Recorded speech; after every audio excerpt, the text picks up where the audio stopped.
Hi friend, நம்ம சிவகார்த்திகேயன் நடித்த அமரன் திரைப்படம் வந்து மாபெரும் வெற்றியை பெற்றிருக்கு. 300 கோடி வசூலை தாண்டி வந்து இப்போ தியேட்டரில் ஹவுஸ்ஃபுல்லாக வந்து போயிட்டுருக்கு நம்ம சிவகார்த்திகேயனோட அமரன் திரைப்படம். அதனால் வந்து சிவகார்த்திகேயன் வந்து செம ஹாப்பி, செம சந்தோஷத்தில் இருக்கார்.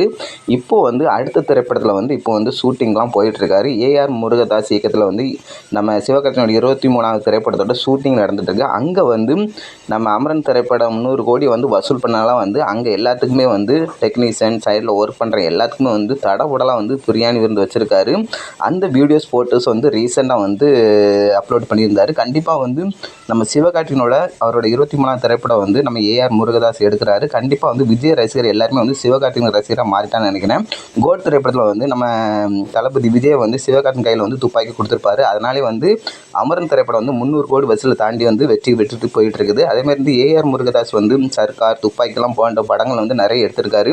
அதனால் வந்து சிவகார்த்திகேயன் வச்சு ஒரு நல்ல கதையை தான் வச்சு எடுப்பார்னு நினைக்கிறேன். கண்டிப்பாக வந்து அது படம் வந்து 500 கோடி வந்து வசூல் பண்ணி வந்து பட்டையை கிளப்புன்னு தான் நினைக்கிறேன். இதை பற்றி என்ன கீழே கமெண்ட் பண்ணுங்கள். பிடிச்சிருந்தா லைக் பண்ணுங்கள். பாய் ஃப்ரெண்ட்.